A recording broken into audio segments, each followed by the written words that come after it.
Hi అండి. ఇవాళ పొట్టు మినపప్పు బెల్లంతో సున్నుండలు ఎలా చేయాలనేది చూపిస్తానండి.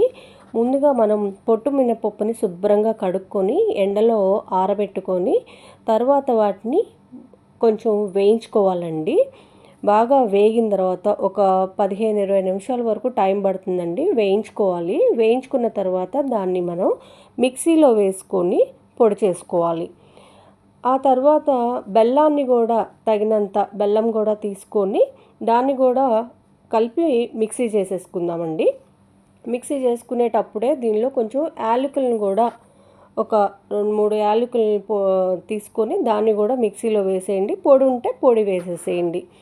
ఈ విధంగా పొడి చేసేసుకున్న తర్వాత దీన్ని ఒక బేషన్లో తీసుకొని ఆవు నెయ్యి, ఇక నేను ఆవు నెయ్యి వేసుకున్నానండి. ఆవు నెయ్యి కాదు మామూలు నెయ్యి అయినా కూడా వేసుకొని కలుపుకోవచ్చు. కలుపుకొని బాగా కలిసేలాగా ఈ విధంగా కలుపుకొని వాటిని ఉండలు చేసుకోవాలండి. ఈ విధంగా ఎందుకంటే చిన్న చిన్న ఏమన్నా ఒకవేళ బెల్లం ముక్కలు లాంటివి ఏమన్నా ఉంటే అవి కూడా మనం తుంపుకొని గట్టిగా బాగా కలుపుకొని ఈ విధంగా ఉండలు చేసుకోవాలి. నెయ్యిని మరి ఒకేసారి ముందే పోసేయకూడదండి. కొంచెం కొంచెం చూసుకొని పోసుకోవాలి, కలుపుకోవాలన్నమాట. ఎక్కువ పోసేస్తే మనకు ఉండలు చుట్టడం సరిగ్గా రాదు.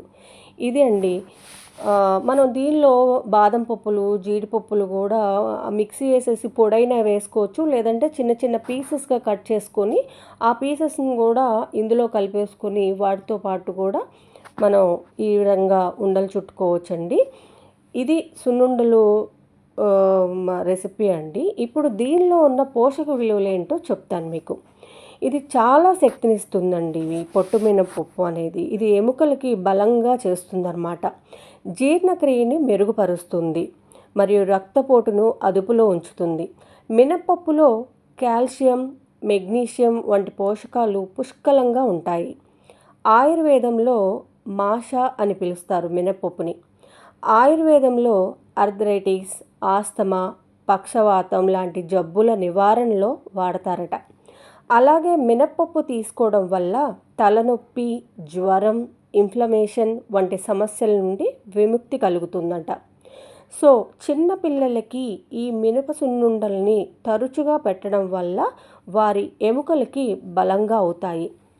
చాలామంది మినప గుళ్ళను వాడతారండి. మినప గుళ్ళ కంటే కూడా పొట్టు మినపప్పును వాడటం చాలా శ్రేయస్కరం. పంచదారకు బదులు బెల్లం వాడటం మంచిది. సో మీరు కూడా ఈ విధంగా సున్నుండలను తయారు చేసి పిల్లలకి, పెద్దవాళ్ళకి అందరికీ పెట్టండి.